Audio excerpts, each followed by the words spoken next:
Good afternoon, ladies and gentlemen. It's about 12:30 something on a Thursday. Happy lunch break. I'm Ron, talking to you from a truck. And it's just downright beautiful out. No snow, no rain, no clouds, no problems. And catching a pretty good attitude. So, what I'm going to talk to you about is destroying evil, overcoming evil completely with good. Learned this one the hard way yesterday. Um, Told you I can hear demons and whatnot. Sorry, my dental pick. Just had lunch. Pizza. So good. Papa John's. He went to this university, the dude that did it. So yesterday I was hearing and feeling demons, and I understand why it was happening. Uh, what it is the hearing is just a bad ringing in the ears accompanied by just real anger because you're in pain.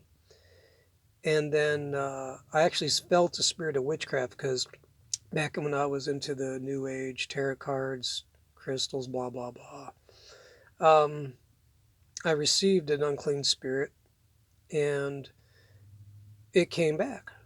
And I'm like, oh boy, I recognize you. I don't like you at all. And what it was is the scripture I'm going to post. It's about loving your enemy. If you want to destroy evil, if you want to overcome evil, the way you do it is with good. If you have a spirit in your life or in someone else's life, the way you overcome it is with love. Now, I'm not saying well, I'll tell you what I am going to say. If you have people in your life that are evil, mean, and nasty, not that I want you to go give them a hug, but in your mind, heart, and emotions, you have to love them. You have to realize that they are a victim of a fallen world, that they are a victim of one angel running amok in everyone else's life, and that when you are with Jesus, you have the opportunity to bring them out of that darkness. But first, you're going to have to do it for yourself. And the way we do that is by the way Jesus did it. It is by love.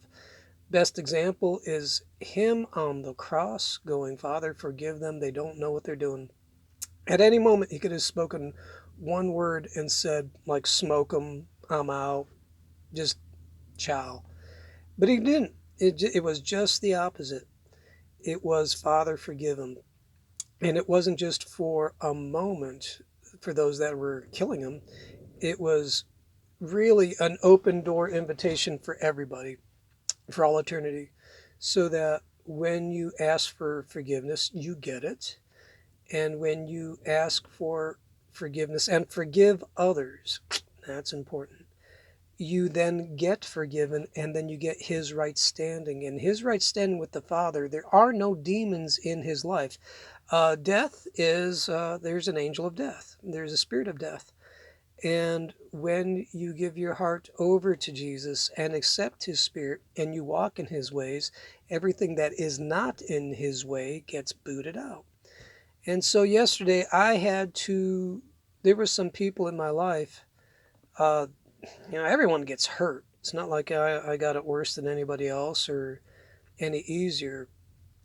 It's, you're around people, you're always going to have something happen. So there were some people that not only had, you can pray for those that spitefully use you and you can bless them behind their backs, but to really love someone, see, that's a different thing. Like, love is about with your heart. It's an emotion, at least for me. There's actions, like there's a spirit. When I receive the Spirit of God, I know love. I understand love. And I hold myself to a standard that's higher than what I had in the past because his spirit bears witness with my spirit. So I have a standard that I can absolutely grade myself on. You grade yourself for yourself. But I know for me, when I am not loving people, my heart just goes cold. And not only does it go cold, is if you don't have Jesus in your heart, there's other things going, oh, boys, listen up. This vessel he had, he's done emptied it out. And if he ain't got Jesus in it, we're allowed in. And that's, don't want to scare you, but if you're not with Jesus, something's going to occupy you. And that's where not always, but some bad behaviors come from. It is simply demonic spirits in your life. And when you give your heart over to Jesus, you forgive those that have hurt you. You forgive yourself. You love your enemy. You love yourself. Then the junk leaves and you win. And then you get his peace. And today compared to yesterday, like these demons, I had demons around me. I'm better. And what I did is I figured out what I was doing wrong, how I was missing the mark. And then I confessed it to other people. I'm like, and by the way, confession's great, but just pick your people wisely.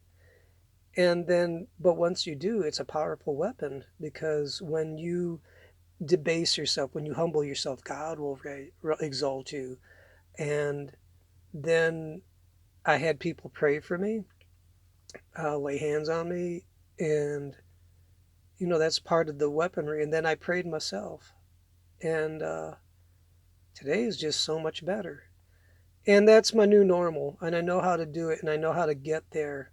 It's like surfing, you ride the wave until you wipe out or you make it to shore.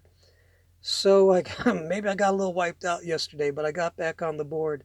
So, whatever you're coming out of, this is just one of the major weaponries I know we have. Our weapons are not carnal, but they are mighty through God to tear down the strongholds that exalt them, and every thought that exalts itself against the knowledge of God. And God is peace, love, joy, kindness, meekness, patience, temperance. It's Book of Galatians, fruit of the Spirit. And anything that is not a Rikadat, you don't need to have, okay? Don't know what accent that is, but it is an accent of assault. So now, with that, we say arigato, ciao, shalom, das verdanya, goodbye, see you later, and peace. So, oh, by the way, like Jesus, subscribe to him. Bye.